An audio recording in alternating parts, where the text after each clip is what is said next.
All the members in the council, council में सारे सदस्यगण, council में सारे सदस्यगण बिगन शाउटिंग। बिगिन क्रिया के बाद दो फॉर्मेट आपको आएगा एग्जाम में, कभी बिगिन के बाद इन्फिनेटिव लेगा, कभी आप बिगिन के बाद फुल इन्फिनेटिव, कभी आपको जीरेंड लेगा। यानी बिगिन क्रिया के बाद या तो V4 लेगा या 2+V1 आएगा, मतलब दोनों में से कोई भी रहेगा तो आपका आंसर सही होनी चाहिए।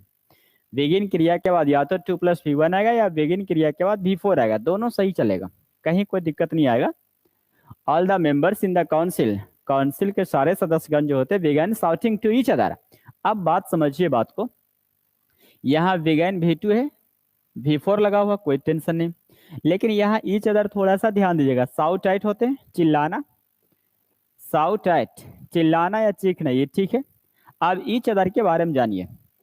ईच अदर देखो, ईच अदर होता है एक वन अनदर होते हैं, वन अनदर, दोनों आपका रेसिप्रोकल प्रोनाउन कहलाता है, दोनों आपका रेसिप्रोकल प्रोनाउन, रेसिप्रोकल प्रोनाउन कहलाता है। एक ईच अदर और दूसरा वन अनदर, दोनों आपका रेसिप्रोकल प्रोनाउन कहलाएगा। अब बात समझिए, जब दोनों आपका रेसिप्रोकल प्रोनाउन कहलाएगा तो इसमें थोड़ा सा ध्यान दीजिएगा आप लोग। ईच अदर दो के लिए इस्तेमाल करते हैं, दो से ज्यादा हो जाए तो वन अनदर का इस्तेमाल करेंगे, दो से ज्यादा वन अनदर का इस्तेमाल करेंगे। ईच अदर केवल दो के लिए, वन अनदर दो से ज्यादा के लिए। कभी कभी एग्जामिनर यहाँ तो कन्फर्म ऑल द मेंबर्स है तो ईच अदर नहीं आएगा, वन अनदर आएगा, वन अनदर का यूज करेंगे, वन अनदर का यूज करेंगे, वन अनदर का यूज करेंगे। क्लियर हो गया। कभी कभी एग्जामिनर क्या करेगा, यहाँ तो आंसर सही बना लिया हम लोग सी, एग्जामिनर कभी कभी जानते हैं अनदर पूछ देगा, अनदर, हालांकि अनदर आपका प्रोनाउन नहीं है, अनदर आपका डिटर्मिनार है। डिटर्मिनार दैट मीन्स एडजेक्टिव की भांति काम करता है, एडजेक्टिव की तरह काम करता है। इसका सिनोनिम आता है one more, one more, extra one, extra one या एडिशनल वन, या एडिशनल वन, या एडिशनल वन, एक्स्ट्रा वन या वन मोर। इसलिए अनदर के बाद वन नहीं आएगा। देखो कहाँ डिफरेंट हो जाता है, अनदर के बाद वन नहीं आएगा, क्योंकि इसलिए कि एडजेक्टिव का काम करता है, इसका साइन होता है one more, extra one, additional one. इसलिए कहा जाता है कि अनदर के बाद वन लगाना गलत है। हाँ, उसके पहले आप वन लगाएंगे, लेकिन ये आपका एडजेक्टिव नहीं, ये प्रोनाउन कहलाएगा। कौन सा प्रोनाउन है, मैं ये भी डिनोट कर दिया कि ये रेसिप्रोकल प्रोनाउन होते हैं। तो एग्जामिनर दोनों तरीका से पूछ देता है, कभी आपका वन अनदर पूछ देगा, कभी अनदर वन पूछ देगा। तो ध्यान एग्जाम में रहता नहीं, एग्जाम में क्या होता है कि माइंड थोड़ा सा चेंज हो जाता है, तो वहां पे ध्यान रखना होता है कि अनदर के पहले सर वन सिखाए थे या बाद सिखाए थे, ये थोड़ा सा मायने रखता है। तो अनदर के बाद वन नहीं आएगा, क्योंकि उसका synonym one more, extra one, additional one, जबकि पहले आएगा, लेकिन पहले जो होता है ना रेसिप्रोकल प्रोनाउन कहलाता है, ये प्रोनाउन कहलाएगा। क्लियर। अगर का हम एग्जांपल भी एक दे देते हैं, दे ही देते हैं आप लोग के लिए, हो सके क्वेश्चन आपको नया लग रहा होगा। देखिएगा, लिख लीजिएगा, would you like to take another one cup of tea। देखिए कह रहा would you like to take another one cup of tea, क्या आप एक कप चाय और पीना चाहेंगे, क्या आप एक कप चाय और पीना चाहेंगे। तो यहाँ गौर से देखिएगा, अनदर आपका एक्स्ट्रा वन के अर्थ में यूज हो रहा है, अनदर आपका एक्स्ट्रा वन के अर्थ में यूज हो रहा है। इसका मतलब यहाँ अनदर जो है आपका एडजेक्टिव का काम करेगा। जब अनदर एडजेक्टिव का काम करेगा तो यहाँ वन को रिमूव करना पड़ेगा, वन को हटाना पड़ेगा। राइट आंसर आपको लिखना पड़ेगा, वुड यू लाइक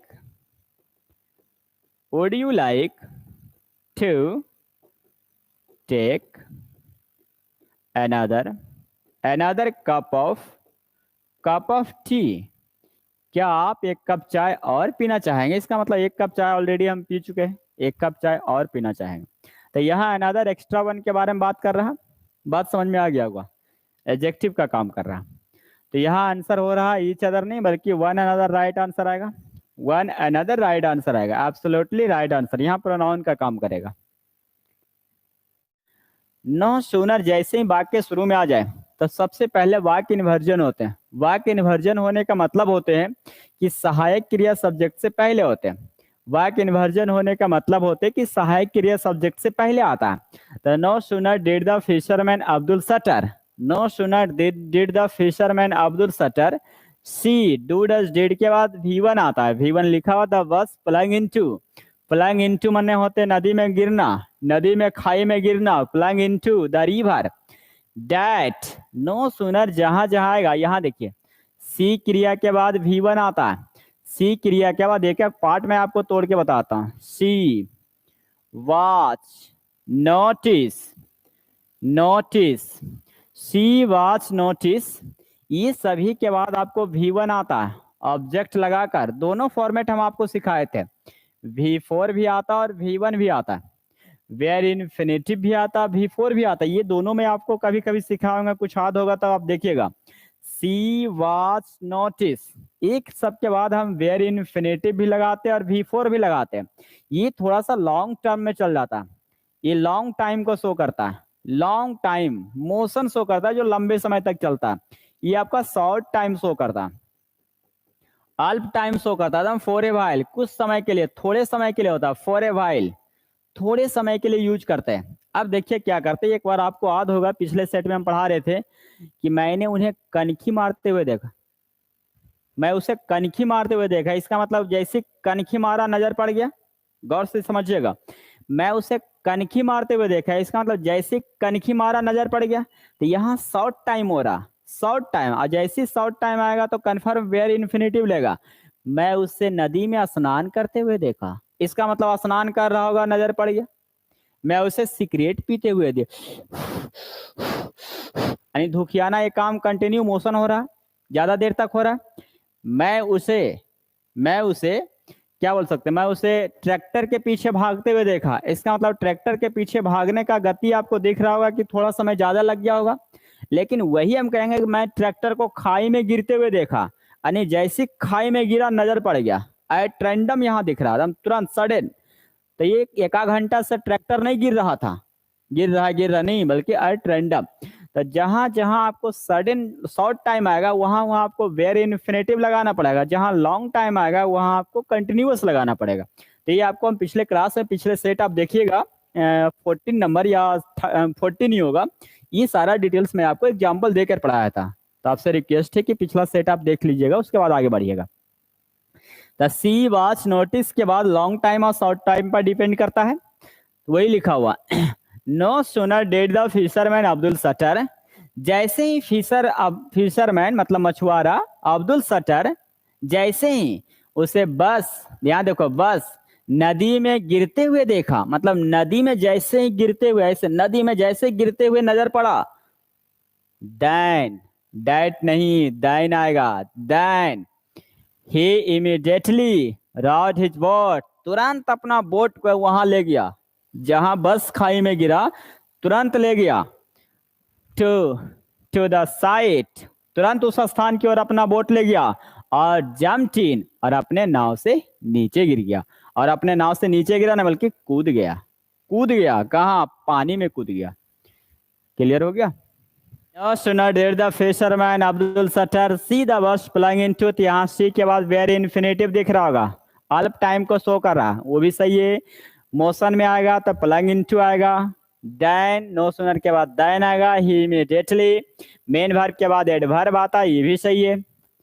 टू, सारा चीज सही है। To the site and jumped in, छलांग लगा दिया। Pair of, a pair of, a bunch of, a group of, a herd of, ये सभी के बाद प्लूरल नाउन जरूर होगा, लेकिन वर्ब आपका सिंगुलर आएगा, वर्ब आपका सिंगुलर आएगा। A pair of shoes was standing in the corner, कोने में खड़ी है। The government decided to stop all the sale, the government, सरकार ने डिसाइडेड किया। डिसाइड 2 + V1 होते हैं, डिसाइड 2 + V1 होते हैं, डिसाइड 2 + V1 होते हैं, लिखते जाइएगा। डिसाइड टू, चूंकि एरर में हर एक बात का ख्याल रखना पड़ता है, एरर में हर एक बात का ख्याल रखना पड़ेगा, हो सके कहाँ हमको एरर मिल जाए, कहाँ नहीं मिलेगा।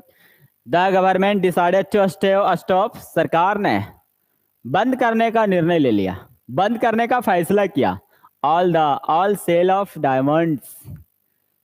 देखिए ऑल के बाद जानते हैं क्या होता है? ऑल के बाद प्लूरल नाउन आता है।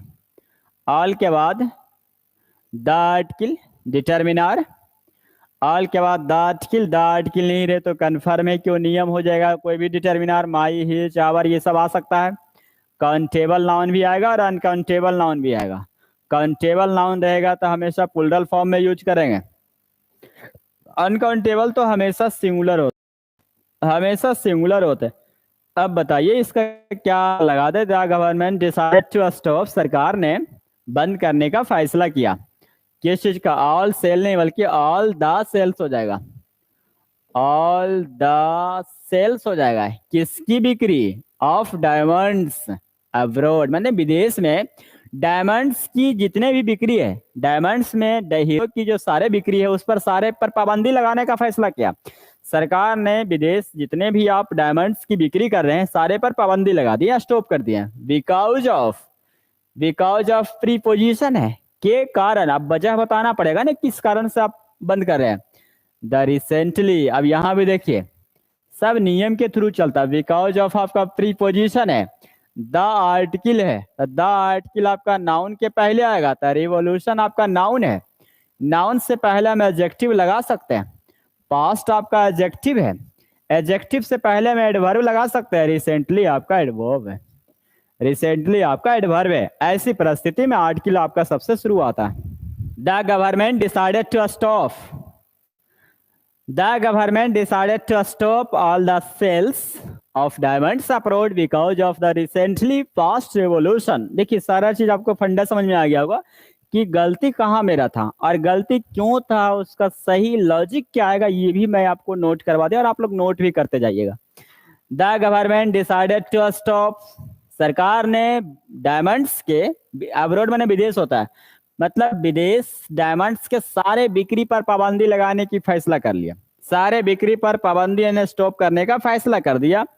Because of the recently past revolution, हाल ही में जो पास्ट रिवोल्यूशन हुआ, क्रांति हुआ, जो बीत गया, हाल ही का जो क्रांति गुजरा है, उसकी वजह से विदेश सारे डायमंड्स की बिक्री पर पाबंदी लगा दिया, रोक लगाने का फैसला कर लिया।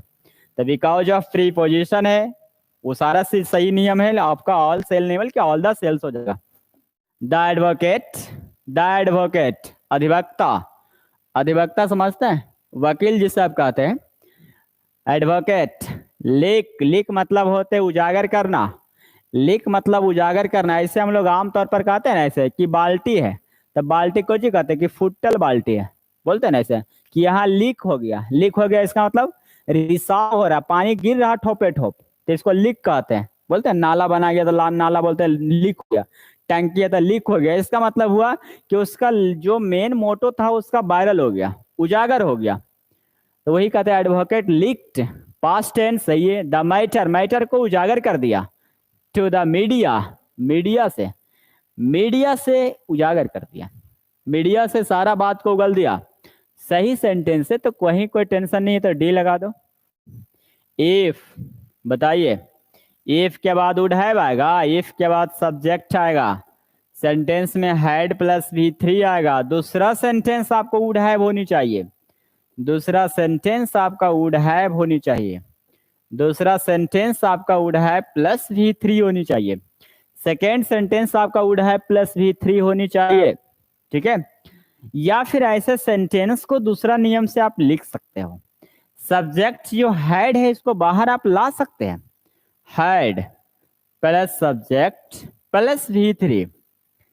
यदि हम हैड को बाहर लाते तो कन्फर्म है हैड प्लस V3, तो अगला सेंटेंस को हम इस तरह से बना सकते हैं, would have plus V3, would have plus V3, इस तरह से बना सकते हैं।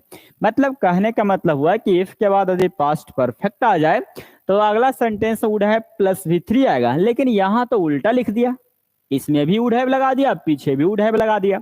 इसका मतलब हुआ है कि यहाँ वुड हैव को हम हटाना पड़ेगा।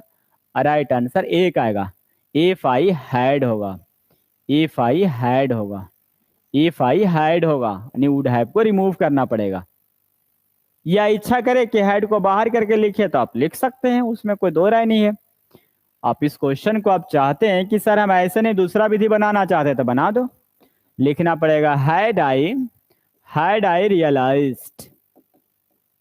आप हैड आई रियलाइज्ड बना सकते हैं या इफ आई हैड रियलाइज्ड, दोनों से ही जैसे इच्छा आपको लगे बनाने का, लेकिन गलती तो एक ही ऑप्शन में आएगा। If I had realised what a bad person my friend, ध्यान दीजिएगा क्वेश्चन पर, my friend is, I would have discarded his friendship. Question थोड़ा ध्यान दीजिएगा, जटिल नहीं है। कह रहा if I had realised what a bad person my friend is, यदि मुझे यह एहसास हो गया होता, यदि मुझे इसका एहसास आभास हो गया होता कि मेरा मित्र, मेरा फ्रेंड एक गलत आदमी है, यदि मुझे आभास हो गया होता कि मेरा दोस्त ही गलत पर्सन है, एकदम बैड पर्सन है, तो आई would have discarded his friendship, मैं ऐसी दोस्ती को त्याग देता, लात मार देते। नहीं बात समझे? फिर समझिए, यदि मुझे ये आभास हो गया होता कि what a bad person my friend is, कि मेरा दोस्त ही बुरा पर्सन है, ये गलत आदमी है, तो मैं अपनी दोस्ती को त्याग देता। डिस्कार्ड मतलब होता है त्याग देना, डिस्कार्ड माने होते त्याग देना, यानी इसका मतलब हुआ कि मुझे पता ही नहीं चला कि मेरा ही दोस्त गलत था, मुझे ये पता ही नहीं चला। सेंटेंस का हिंदी भी समझ में आ गया और आपको सारा चीज समझ। डिस्कार्ड माने होते है किसी चीज को त्याग देना, डिस्कार्ड माने होता है त्यागना, डिस्कार्ड त्यागना, डिस्कार्ड होता है। वही लिखा हुआ if I had realised what a bad person, यदि मुझे ये पता चल गया होता, रियलाइज हो गया होता कि what a bad person my friend is, मेरा ही मित्र बुरा व्यक्ति है, तब आई would have discarded his friendship, मैं अपनी दोस्ती को त्याग देते। आवर वेदास एंड उपनिषद, वेद वेदास का नाम सुनेंगे, वेदास और उपनिषद दिख रहा होगा, हमारे वेदास और Upanishad, Upanishad asked us to tread the path of honesty. थोड़ा सवाल पर आप गौर करिए फिर मैं बताता हूं। लिखा हुआ हमारे वेदास, ध्यान दीजिएगा, लिखा हुआ हमारे जो वेदास और उपनिषद है, वेद वेदास का नाम सुने होंगे, तो हमारे जो वेदास और उपनिषद है asked us to tread the path of honesty, हमें ईमानदारी के रास्ते पर ले चलते हैं।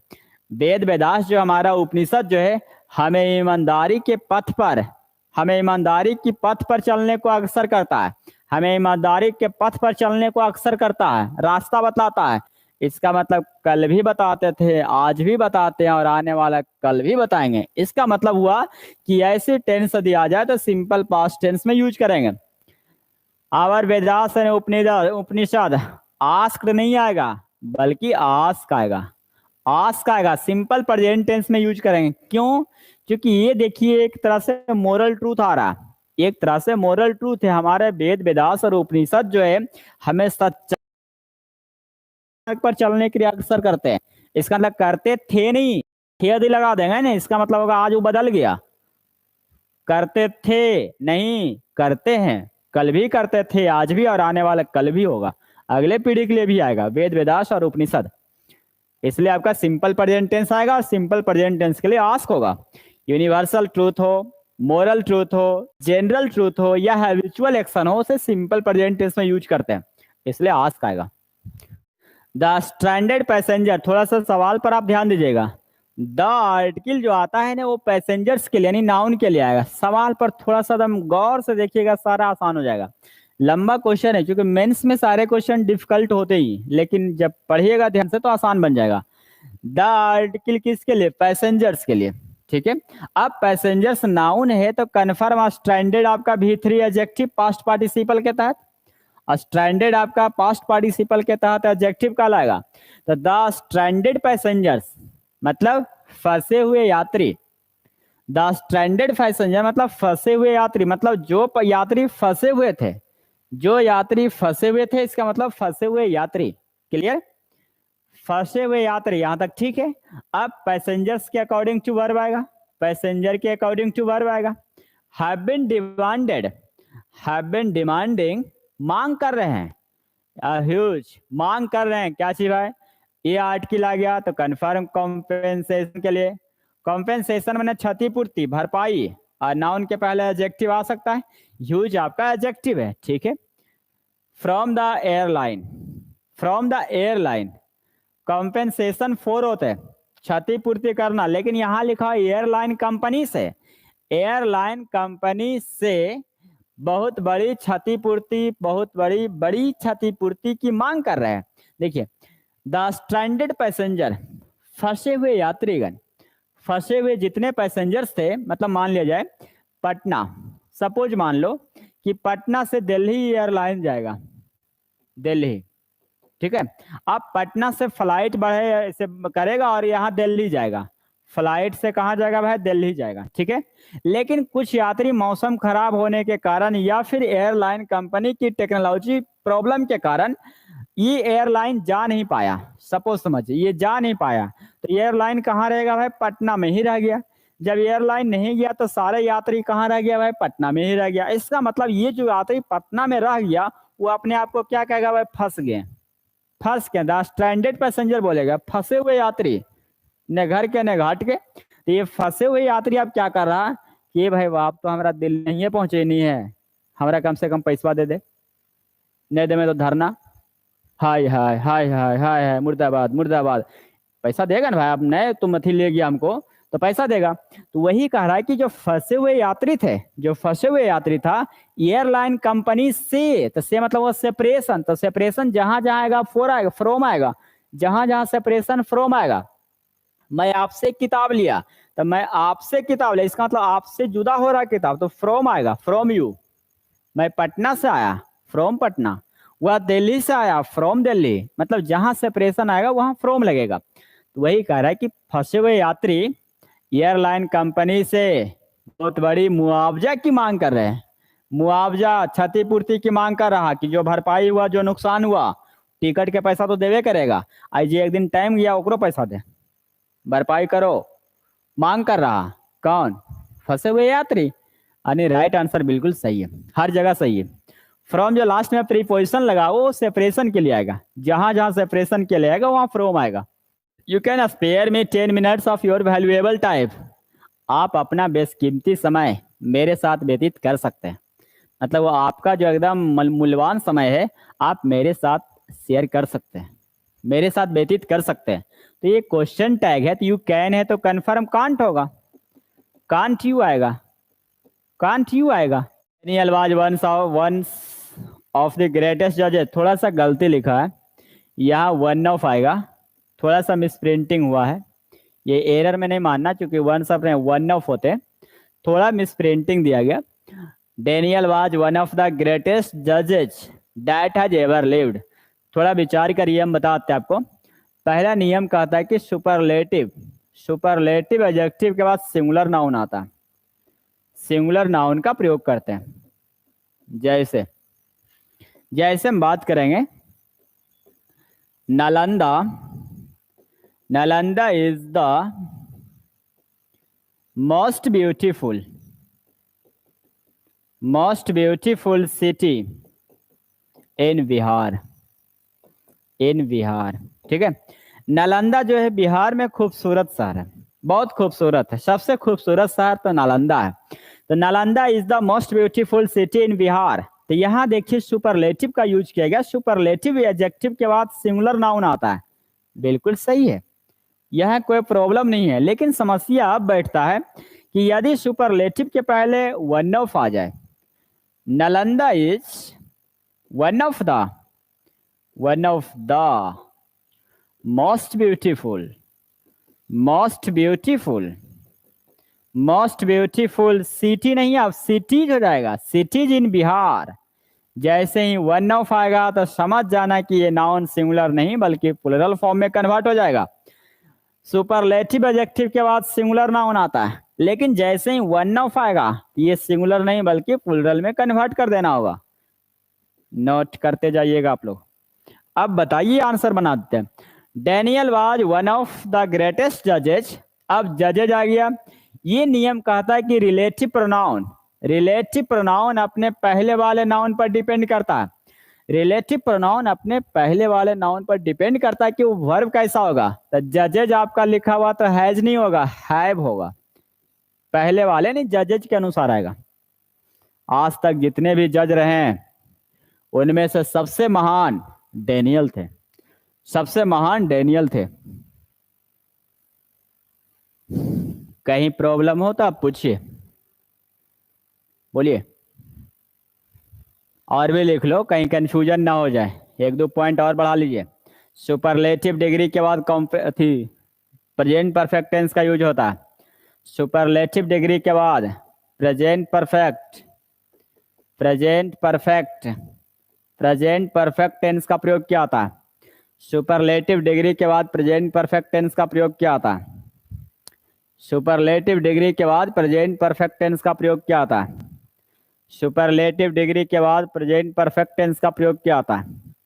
सुपरलेटिव डिग्री के बाद प्रेजेंट परफेक्ट टेंस का प्रयोग किया होता है। दूसरा, the plus superlative adjective. The plus superlative adjective के बाद केवल और केवल डायरेक्ट रिलेटिव प्रोनाउन का प्रयोग किया होता है। द प्लस सुपरलेटिव एडजेक्टिव के बाद डायरेक्ट रिलेटिव प्रोनाउन का प्रयोग किया होता है। डायरेक्ट रिलेटिव प्रोनाउन का प्रयोग किया होता है। डायरेक्ट रिलेटिव प्रोनाउन का प्रयोग किया होता है। डायरेक्ट रिलेटिव प्रोनाउन का प्रयोग किया होता है। द प्लस सुपरलेटिव एडजेक्टिव के बाद डायरेक्ट रिलेटिव प्रोनाउन का प्रयोग किया होता है। डायरेक्ट रिलेटिव प्रोनाउन का प्रयोग किया होता है। इंडिया को एग्जामिनर कभी कभी क्या करेगा, जजेज है तो हु लगा देगा, जजेज है तो कभी कभी क्या करेगा, हु लगा देगा। लेकिन आपको सिखा रहे कि द प्लस सुपरलेटिव डायरेक्ट आएगा। The plus superlative present perfect tense आएगा, यानी हैव तो आया पहले वाले नाउन के अनुसार। That the proposal will be rejected is too very evident. थोड़ा प्रश्न पर आप ध्यान दीजिएगा, समझ में आ जाएगा। डाइट द प्रपोजल, क्वेश्चन यहाँ से यहाँ देखिए, the proposal will be rejected. प्रश्न थोड़ा देखिएगा, द प्रपोजल सब्जेक्ट है, विल बी यानी ये कन्फर्म है कि पैसिव वॉइस बना दिया। The proposal will be rejected, प्रस्ताव को अस्वीकृत कर दिया जाएगा। प्रस्ताव जो था उसे अस्वीकृत कर दिया जाएगा। That he is honest is true, वह ईमानदार है, यह सच है। He is honest, गौर से प्रश्न आप देखिएगा, मैं समझाना क्या चाहता हूँ। He is honest, वह ईमानदार है, यह सच है। इसका मतलब हुआ, हम खुद पढ़ाते हैं कि डायरेक्ट कंजक्शन वाक्य के शुरू में नहीं आता है। खुद मैं पढ़ाता हूँ कि डायरेक्ट कंजक्शन वाक्य के शुरू में नहीं आता है, लेकिन यहाँ डायरेक्ट कंजक्शन नहीं आती। वाक्य के शुरू में आपको डायरेक्ट दिख जाए तो ये समझ जाना है कि ये टोटल क्लाउज का काम करेगा।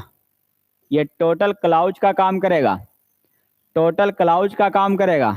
जैसे व्हाट दे से इज ट्रू, जो वे लोग कहते हैं सत्य है। यानी यहाँ व्हाट आपको क्लाउज का काम करेगा। ये टोटल व्हाट दे से, ये क्लाउज का काम करेगा, ध्यान देना। व्हाट दे से, ठीक है। डायरेक्ट प्लस एक्शन सेंटेंस जो दिख रहा है ये क्लाउज का काम करेगा। गौर से देखते रहिए हम कितने बार घुराते हैं, ये क्लाउज का काम करेगा। व्हाट दे से डायरेक्ट ही इज ऑनेस्ट, ये टोटल क्लाउज का काम करेगा। क्लाउज आपका एक सिंगुलर सब्जेक्ट का काम करेगा, सिंगुलर सब्जेक्ट का काम करेगा, सिंगुलर सब्जेक्ट का काम करेगा। जब ये सिंगुलर सब्जेक्ट का काम करेगा तो गारंटी है कि ये कन्फर्म वर्ब हमेशा सिंगुलर आएगा, वर्ब हमेशा सिंगुलर आएगा, वर्ब हमेशा सिंगुलर आएगा, वर्ब हमेशा सिंगुलर आएगा। क्लियर हो गया, वर्ब हमेशा सिंगुलर आएगा। ये जो ईज आ रहा है ही के अनुसार नहीं आ रहा, ये टोटल के अनुसार आएगा। ये आपका ईज आपको दे के अनुसार नहीं आ रहा, बल्कि टोटल सब्जेक्ट है, इसलिए वर्ब आपको सिंगुलर हमेशा लेगा। हिंदी समझिए, वह ईमानदार है, यह सत्य है। व्हाट दे से, जो वे लोग कहते हैं सत्य है, सत्य है। तो ये ध्यान रखिएगा, व्हाट या कोई भी WH वर्ड के बाद सेंटेंस आया हुआ रहे या उसमें एक डायरेक्ट आपका बाद नियम मिल जाता है। ये WH वर्ड नहीं होते हुए भी ये क्लाउज ले लेता है। तो डायरेक्ट के बाद एक सेंटेंस आएगा या कोई भी WH वर्ड के बाद एक सेंटेंस आ जाए तो कन्फर्म वो आपको क्या कहलाएगा, क्लाउज कहलाएगा। और क्लाउज किसी सेंटेंस का सिंगुलर सब्जेक्ट काम करता है। जब सिंगुलर सब्जेक्ट कहलाएगा भाई साहब तो कन्फर्म सिंगुलर वर्ब आएगा, सिंगुलर वर्ब आएगा। ठीक, आप यहाँ देखिए, the proposal will be rejected, यहाँ देखो डेट लगा हुआ, तो यहाँ से यहाँ तक टोटल क्लाउज है, यहाँ से यहाँ तक टोटल क्लाउज है, यहाँ से यहाँ तक टोटल क्लाउज है। क्लाउज हमेशा सिंगुलर सब्जेक्ट काम करेगा, यानी ये टोटल सिंगुलर सब्जेक्ट है, सिंगुलर सब्जेक्ट कहलाएगा। जब ये सिंगुलर सब्जेक्ट कहलाएगा तो गारंटी है कि वर्ब आपको सिंगुलर चाहिए, यानी जो इज लगा हुआ है ना, ये प्रपोजल के अनुसार नहीं है, डेट के अनुसार नहीं है, बल्कि टोटल, ये टोटल, ये देखिए, that the proposal will be rejected, प्रस्ताव जिसे रिजेक्ट किया गया। वाह वाह, काफी स्पष्ट नहीं है। ये ध्यान दीजिए कि टी डबल और टू और वेरी एक साथ प्रयोग नहीं होते, टी डबल और टू और वेरी एक साथ प्रयोग नहीं होते। से so capable of doing this job, वह इस काम को करने में काफी सक्षम है।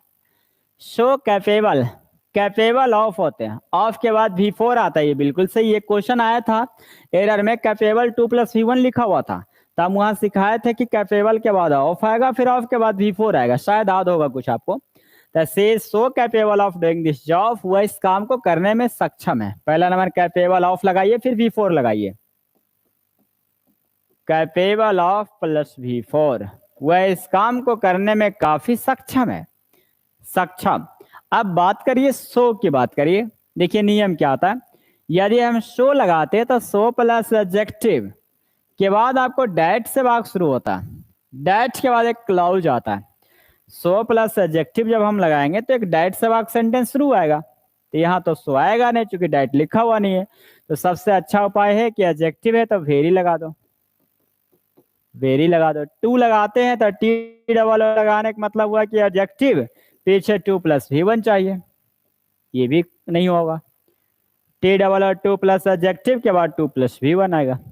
बिगेस्ट आपका सुपरलेटिव है, बिगेस्ट आपका सुपरलेटिव है, तो सुपरलेटिव के पहले ये कैसे आएगा, दान आएगा। द बिगेस्ट प्रॉब्लम, सबसे बड़ी समस्या, कन्फ्रंटिंग देम, उनके सामने सबसे बड़ी समस्या, इज लैक ऑफ टाइम, समय की कमी है। देखिए यहाँ जो लिखा हुआ कन्फ्रंटिंग, ये V4 है, noun plus V4 plus noun, noun plus V4 plus noun, noun नहीं तो प्रोनाउन आ जाएगा उसके बदले।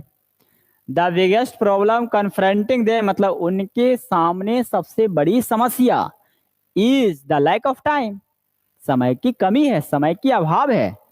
Noun plus V4 plus noun, verb जो आएगा वो पहले वाले के अनुसार आएगा, वर्ब आएगा जो पहले वाले के अनुसार आएगा।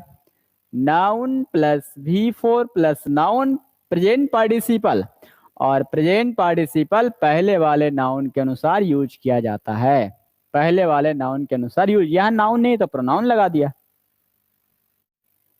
ही जूनियर देन या ही जूनियर टू, जूनियर देन कैसे आएगा, जूनियर टू नहीं आएगा, junior to the team leader.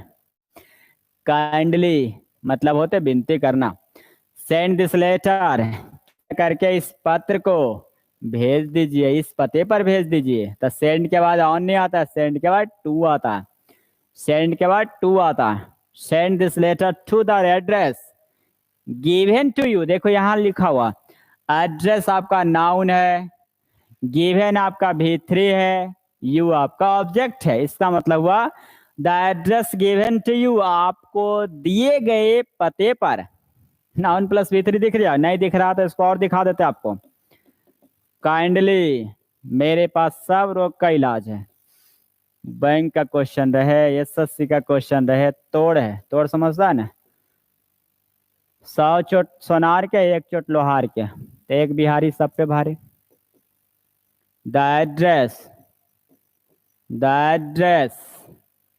Who which या that was given to you। लो अब समझ में आ गया। पास्ट पार्टिसिपल या प्रेजेंट पार्टिसिपल वाले वाक्य को आप रिलेटिव प्रोनाउन से लिख सकते हैं, पास्ट पार्टिसिपल वाले वाक्यों को या प्रेजेंट पार्टिसिपल वाले वाक्यों को आप लिख सकते हैं किससे, रिलेटिव प्रोनाउन से। लेकिन थोड़ा सा ध्यान दीजिएगा, जितने भी पास्ट पार्टिसिपल होगा, पास्ट पार्टिसिपल जितने भी पास्ट पार्टिसिपल आएगा वो ऑलवेज पैसिव वॉइस का काम करेगा, हमेशा पैसिव वॉइस का काम करेगा, हमेशा पैसिव वॉइस का काम करेगा। Kindly send this letter to the address which या that was given to you, मतलब आपको दिए गए पते पे, आपको दिए गए पते पे, मतलब the address given to you, आपको दिए गए पते मतलब जिस पता, जो पता आपको दिया गया, जो पता आपको दिया गया उस पे कृपया करके इस पत्र को भेज दीजिए। इस पत्र को आप भेज दीजिए जो पता आपको दिया गया, मतलब आपको दिए गए पते पर इस पत्र को भेज देना है। अब बनाइए, यहाँ 1 के स्थान पर 2 लिखिए और दोनों नियम बना लो, ये नियम भी बना लो कॉपी में, ये नियम भी बना लो और नोट करके भी लिख लेंगे कि पास्ट पार्टिसिपल पैसिव वॉइस का काम करता है। They have been prohibiting me, prohibit, prohibit मतलब होता है रोकना, मना करना। प्रोहिबिट माने होता है रोकना या मना करना। प्रिवेंट, प्रिवेंट, स्टॉप, स्टॉप, एक आता है डेवर। ये सब के बाद ऑब्जेक्ट आएगा, तब फ्रॉम आएगा, फ्रॉम आएगा, वर्ब आएगा तब बिफोर आएगा। प्रोहिबिट, प्रिवेंट, स्टॉप, डेवर, ये सब फॉरवर्ड उसमें नहीं, इसमें उसमें टू लेता है, फॉरवर्ड टू लेता है। इसके बाद ऑब्जेक्ट आएगा, फ्रॉम आएगा, फिर बिफोर आएगा। अब मिलाइए, मिल जाएगा आपको सारा answer. They have been prohibiting me, यहां तक तो ठीक है। फोर कैसे आएगा, फ्रॉम नहीं आएगा, फ्रॉम प्रीपोजिशन आएगा, पीछे बिफोर लगा हुआ है। They have been prohibiting me from borrowing money, वे लोग पैसे उधार देने से, मुझे पैसे उधार देने से मना कर रहा है। यदि सबका अलग अलग यूज भी जानना चाहेंगे तो सिखाते हैं, देखिए। प्रोहिबिशन, प्रोहिबिट रोकना, प्रोहिबिट रोकना, रोकना या मना करना, निषेध करना, समझते हैं। प्रोहिबिशन देखिएगा, नहीं तो कहीं का सरकारी कार्यालय में ऐसा लिखा रहेगा, वो सिगरेट का ऐसे पार देगा, ऐसा सिगरेट ऐसे कटकुट लिख देगा, लिखा रहेगा निषेध, निषेध नहीं लिखा रहता। प्रोहिबिशन निषेध, मतलब प्रोहिबिट मतलब होते हैं मना करना, अलाउ नहीं करना, वो प्रोहिबिट होते हैं। अलाउ नहीं करना, किसी चीज का अनुमति नहीं देना, प्रोहिबिट होते हैं। प्रिवेंट खासकर होता है रोक के लिए, रोकथाम करना, प्रिवेंशन। नहीं कहते कि प्रिवेंशन ही सबसे अच्छा है, कोविड-19 का उपचार आज के डेट में प्रिवेंशन ही ठीक है, रोकथाम, रोकथाम करना, ये खासकर रोग के लिए आता है प्रिवेंशन। स्टॉप होते हैं गिव अप के अर्थ में ज्यादा यूज होता है, छोड़ देना के अर्थ में आता है, गिव अप के अर्थ में ज्यादा आता है, छोड़ देना, त्याग देना, बिफोर भी लेता है। या फिर होते हैं स्टॉप, प्रोहिबिट, कोई काम के लिए ज्यादा होता है, काम करना, छोड़ देना, रोकना, मना करना, वर्क के लिए ज्यादा आता है। ये जेवर जो होता है ना, जैसे मान लिया जाए कि आपका एग्जामिनेशन एंट्री पॉइंट आपका लास्ट दिया 8:30 में, आपको एंट्री हर हाल में कर लेना है। यदि आप एग्जामिनेशन सेंटर में 8:31 में पहुंचे तो जो अंदर में गेटमैन है ना, वो बड़ी टढ़ियाता है, बड़ी नितराता, लगता है कि सबसे बड़ा हम ही जज है बैठा है। कहने नहीं 8:30-31 हो गया, बाहरे रहा, बाहरे, अंदर ना है, बाहरे रहा, लगता मारे 4 लपड़ हो रहा। तो 8:31 में क्या करेगा, एंट्री होने से रोकेगा, मना करेगा, वहां यही इस्तेमाल होता है, वहां ये डेवर फ्रॉम का इस्तेमाल होता है। The victim try to tell us, try to plus V1 होता है, ट्राई टू प्लस V1 प्रयास करना, ट्राई टू प्लस V1 होते प्रयास करना। The victim try to tell us, पीड़ित जो है हमें बात करने का प्रयास किया, हमसे बात करने का कोशिश की। व्हाट हैज हैपेंड, व्हाट क्या हुआ, क्या हुआ, इसके लेकर हमसे बात करने का, कुछ सिंपल सोचो कि ये कह रहा है कि हमसे बात करने का प्रयास किया, प्रयास किया, इसका मतलब जो घटना हुआ उसके बारे में, तो घटना घट गया उसके बारे में बात करने का प्रयास किया। तो हैज हैपेंड नहीं बल्कि हैड हैपेंड होगा, क्या हुआ था, क्या हुआ था उसके बारे में बात करने का प्रयास किया। व्हाट हैड हैपेंड होगा, क्या हुआ, but his words were not Audible, परंतु उनके शब्द ऑडिबल नहीं थे। मतलब जैसे देखिए क्या कह रहे हैं कि द विक्टिम जो है, पीड़ित जो है, हमसे कुछ कहने का प्रयास कर रहा था, कुछ कहना चाहता था कि क्या हुआ, उस जो घटना घटा उसके बारे में हमें बताने का प्रयास किया, परंतु उनकी आवाज ऑडिबल नहीं था, मतलब कहने का मतलब साफ नहीं आ रहा था। नहीं देखिए कोई मतलब वो कहना चाह रहा है लेकिन वो ऑडिबल नहीं है, क्लियर आवाज नहीं आ रहा। वही कह रहा है कि विक्टिम हमें कुछ बताना चाहता था, प्रयास किया कि क्या हुआ, घटना कैसे हुआ, कहाँ हुआ, कौन किया उसके साथ, ये बताने का प्रयास किया, तो ऑडिबल नहीं था, उनकी आवाज क्लियर नहीं था, वर नॉट ऑडिबल। तो आंसर आपको यहाँ हाइड होगा। घटने के बाद बताने का प्रयास कोई भी करेगा। He had no right to attend the meeting. Attend question तो लगभग सेट में आता है। हम क्या करें, थक गए यार, नहीं को याद करेंगे तो मारेंगे रपेट रपेट कर। अटेंड, अटेंड और attend to, attend the function, attend the function, attend the party, attend the party, attend the meeting, attend the meeting, attend the party, attend the function, attend the meeting, ये होते सम्मिलित होना।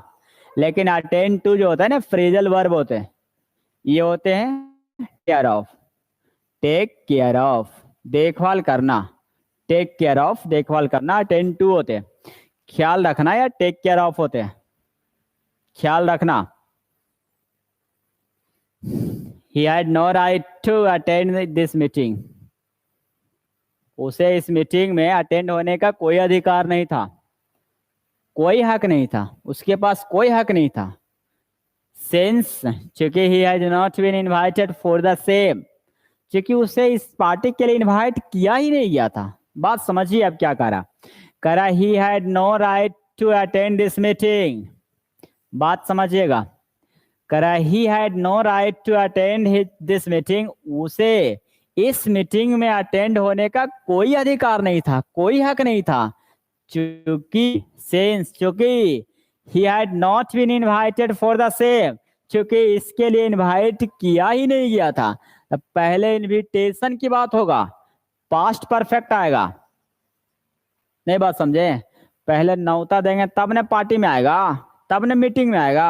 यानी पहले न्योता या invitation देने का काम पहले होगा। गांव में नहीं होता है कि फलना ही न्योता दे दो, तो फलना ही न्योता पड़ गया और उसके बाद चल आप बीजे चला दे, बीजे समझता है ना, हका दो। यानी पहले इनविटेशन, तो इनविटेशन देने के बाद और उसको इनविटेशन नहीं दिया, वो आके बैठल है, मीटिंग में बैठल है, तो अगला पर्सन कहेगा कि तुम्हें मीटिंग में आने का कोई अधिकार नहीं था क्योंकि तुम्हें इनविटेशन मिला ही नहीं था। तब पहले इनविटेशन, तब पार्टी में अटेंड, फंक्शन में अटेंड करेगा।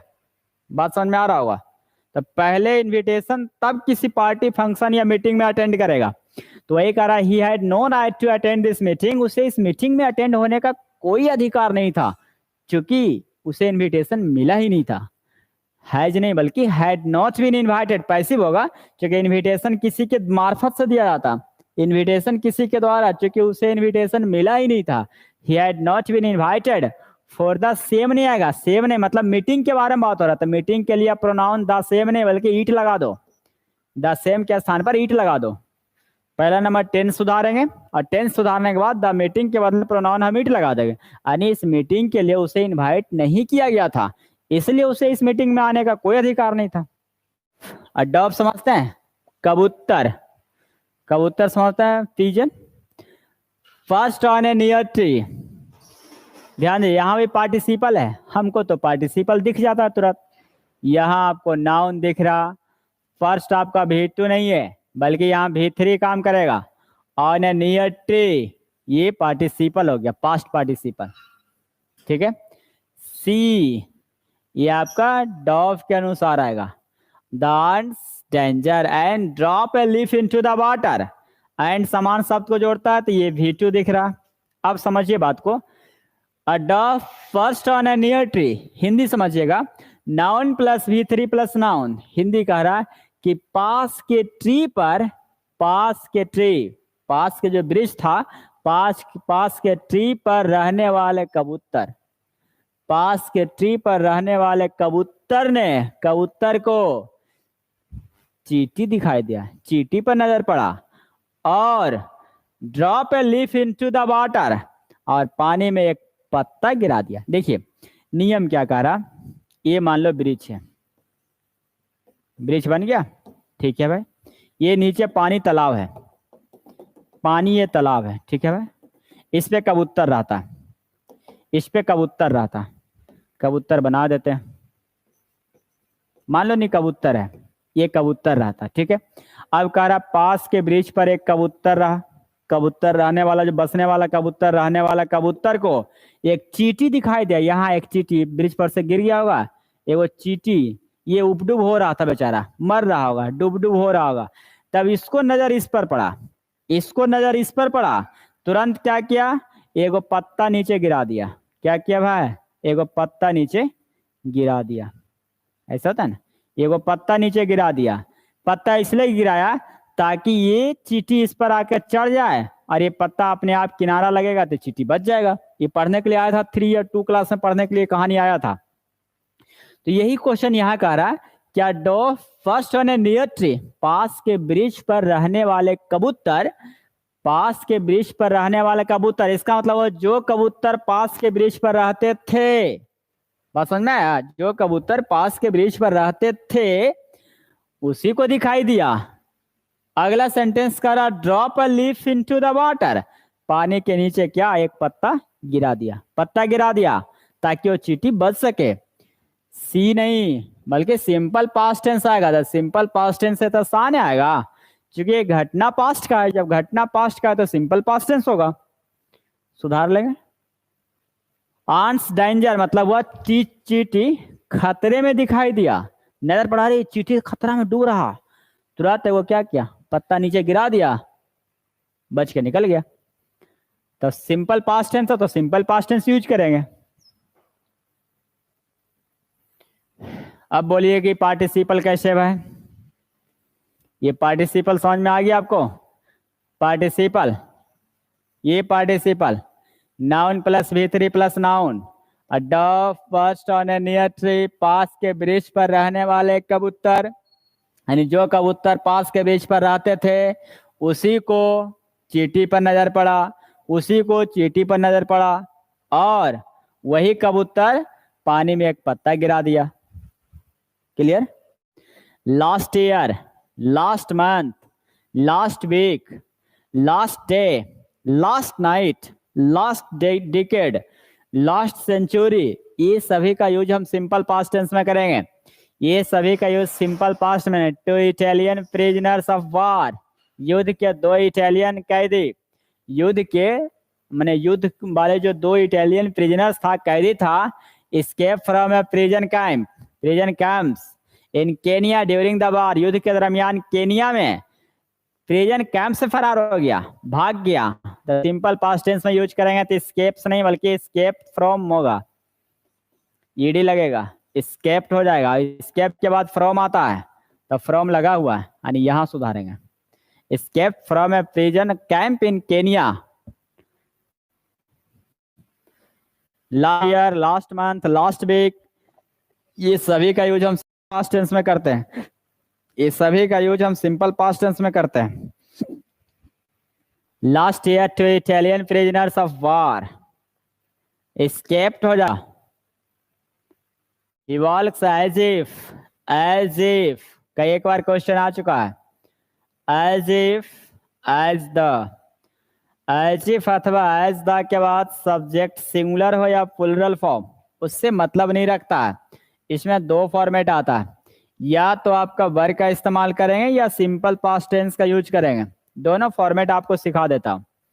इधर आपका सिंपल प्रेजेंट टेंस का वाक होगा, सिंपल प्रेजेंट टेंस, यदि आप कॉपी निकालेंगे और हमसे रेगुलर पढ़ रहे होंगे तो ये क्वेश्चन मैंने आपको जरूर पढ़ा होगा, ये क्वेश्चन मैंने आपको जरूर पढ़ा होगा कि एज इफ एज द के बाद आपका पहले सिंपल प्रेजेंट टेंस, दूसरे सेंटेंस में पास्ट होता है एज इफ या एज द, लेकिन इसका दूसरा नियम चलता है कि यदि आपका सिंपल पास्ट टेंस आ जाए, सिंपल पास्ट टेंस आ जाए, सिंपल पास्ट टेंस आ जाए तो कन्फर्म है कि एज इफ कई एक बार एग्जाम में भी ये क्वेश्चन आया है, इसलिए टू द पॉइंट आप नोट कर लेंगे।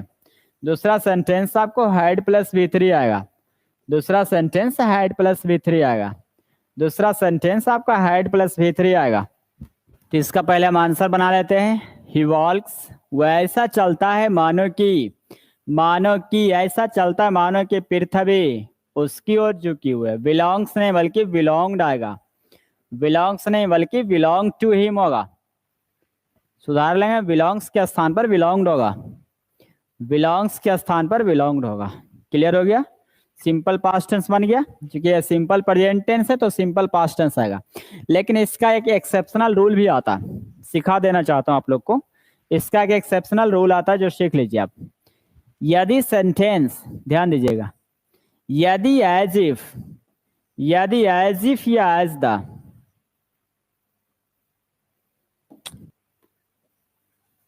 यदि एज इफ या as the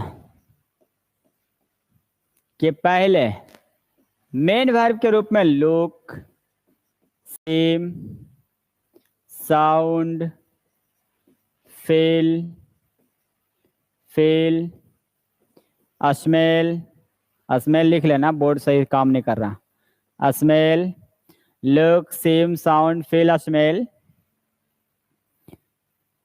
look, same, sound, feel, smell. यदि एज इफ एज द के पहले look, same, sound, feel, smell का प्रयोग हुआ रहे, एज इफ एज द के पहले look, same, sound, smell, feel का प्रयोग हुआ रहे, तब तब तब तब सामान्य तरीके से टेंस प्रयोग किए आते हैं, तब सामान्य तरीके से टेंस प्रयोग किए आते हैं, सामान्य तरीके से टेंस प्रयोग किया आता है। देखिए सामान्य तरीका क्या होता है, मैं लिखा होता हूँ एक दो क्वेश्चन, ठीक है, ध्यान दीजिएगा।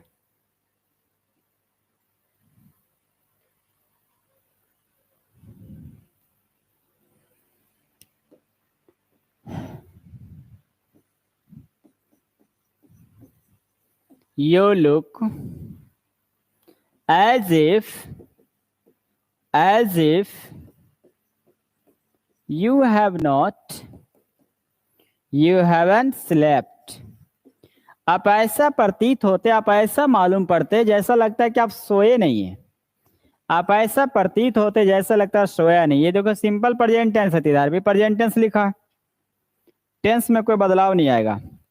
Tom sounded, Tom sounded, Tom ऐसा आवाज निकाला, sounded worried,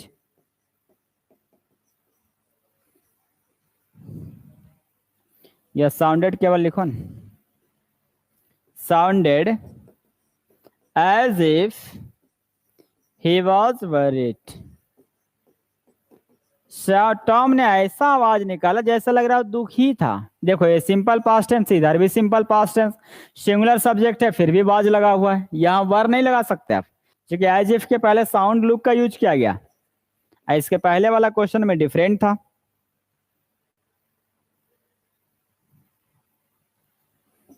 we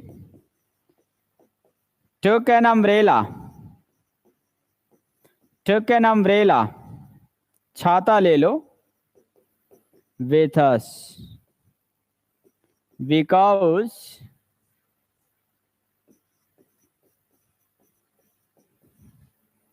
it looked as if it was going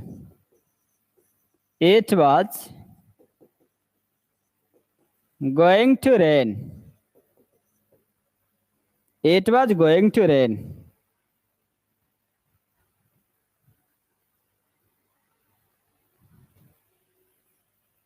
एक और क्वेश्चन लिख देते हैं। they treat me as if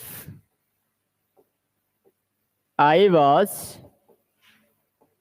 their one son, yes son। देखिए ये क्वेश्चन इंपॉर्टेंट होते, कभी कभी आ जाता है एग्जाम में, कभी कभी क्या अक्सर आ ही जाता है। तो यू लुक, यदि एज इफ यदि एज इफ के पहले look, sound, look, same, smell, ये सब का वर्ब का प्रयोग आ जाए तो जैसा टेंस वैसा टेंस, जैसा रूप रंग जैसा नॉर्मल चलता है वैसे हम लोग चलते हैं। यानी ये प्रेजेंट टेंस तो ये हो प्रेजेंट टेंस, भले प्रेजेंट परफेक्ट वो हो सकता है लेकिन प्रेजेंट ही मोमेंट रहेगा। आप ऐसा मालूम पड़ता है जैसा लगता है कि आप सोए नहीं है, यू हैव नॉट स्लेप्ट, सही लिखा हुआ।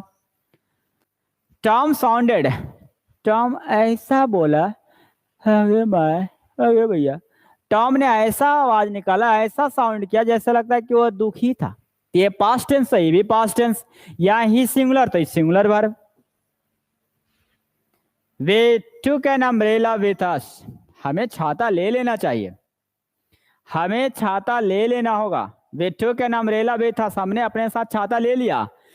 चूंकि हमने छाता ले लिया, चूंकि इट लुक, ऐसा प्रतीत हुआ, ऐसा मालूम पड़ा, एज इफ, मानो कि बारिश होने वाला, मानो कि वर्षा हो जाएगा, तो एज इफ एज दो पास्ट टेंस है तो ये भी पास्ट टेंस, सिंगुलर सब्जेक्ट तो सिंगुलर वर्ब है, सही लिखा हुआ।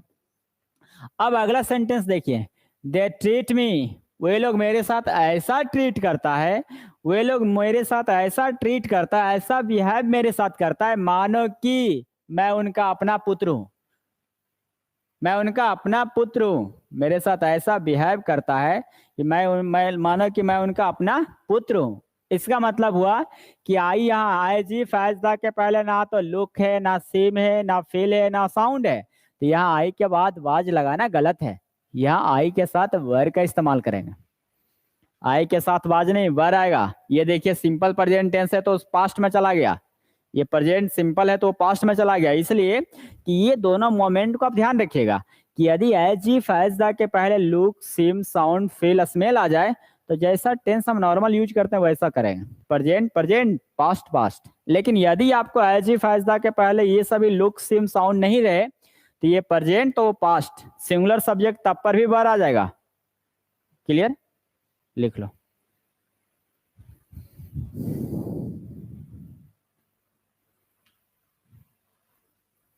वे लोग मेरे साथ ऐसा ट्रीट करता है जैसे लगता है कि मैं उनका अपना पुत्र, मैं उनका अपना पुत्र हूं, वहां वाच के स्थान पर वर हो जाएगा। ये सब काफी इंपॉर्टेंट क्वेश्चन होते हैं, बाकी क्वेश्चन आते रहता है, बहुत ज्यादा इंपॉर्टेंट है। बढ़े आगे, तो इसमें आपका ही वॉल्क्स वह ऐसा चलता है, देखो simple present tense, as if तो सिंपल प्रेजेंट टेंस है तो, लेकिन यहाँ लुक सेम साउंड स्मेल नहीं लिखा हुआ तो ये सिंपल प्रेजेंट टेंस है, तुरंत पास्ट हो जाएगा, बिलोंग्ड हो जाएगा।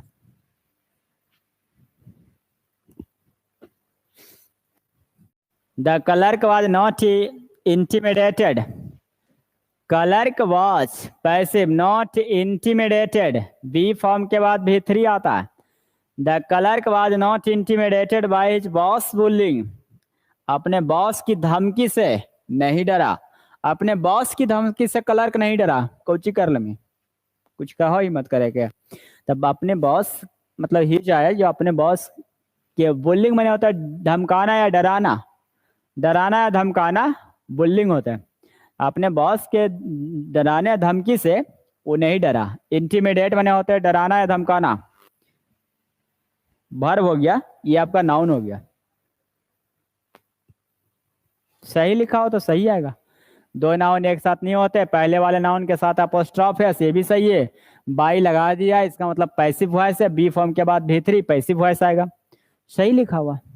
इसमें सगाइनिस्ट हेड्स, यह जो है यह मिसोगाइनिस्ट, मिसोगाइनिस्ट मतलब होते हैं नारी द्वेष, जो नारी से घृणा करता है उसे मिसोगाइनिस्ट कहते हैं, जो नारी से घृणा करता है वो मिसोगाइनिस्ट कहलाता है। तो यह नारी द्वेष हेड्स, घृणा करता।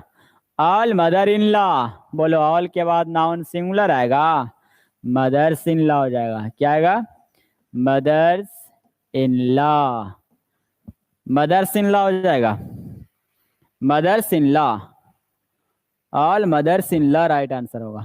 How to solve the problems, समस्याओं को कैसे सॉल्व किया जाए, how to solve the problems, समस्याओं को कैसे सॉल्व किया जाए, how to solve the problems, समस्याओं को कैसे सॉल्व किया जाए।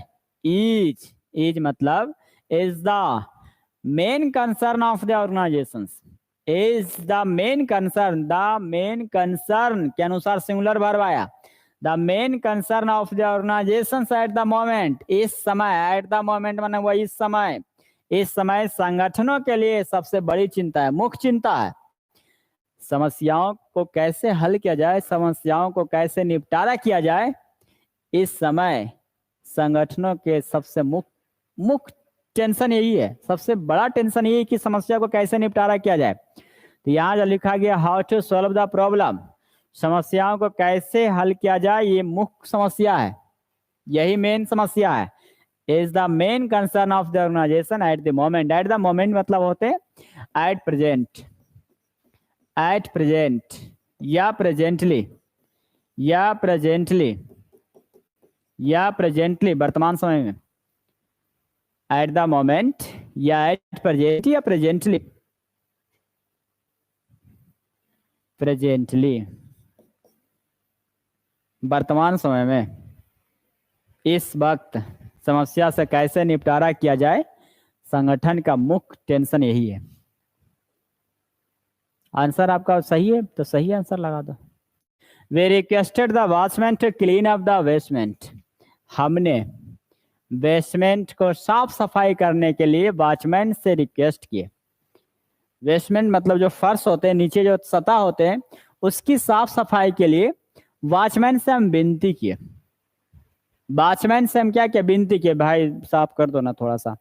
तो हमने वॉचमैन से रिक्वेस्ट, वॉचमैन मैंने पहरेदार होता है, to clean up the basement, basement को साफ करने के लिए हम उससे विनती किए।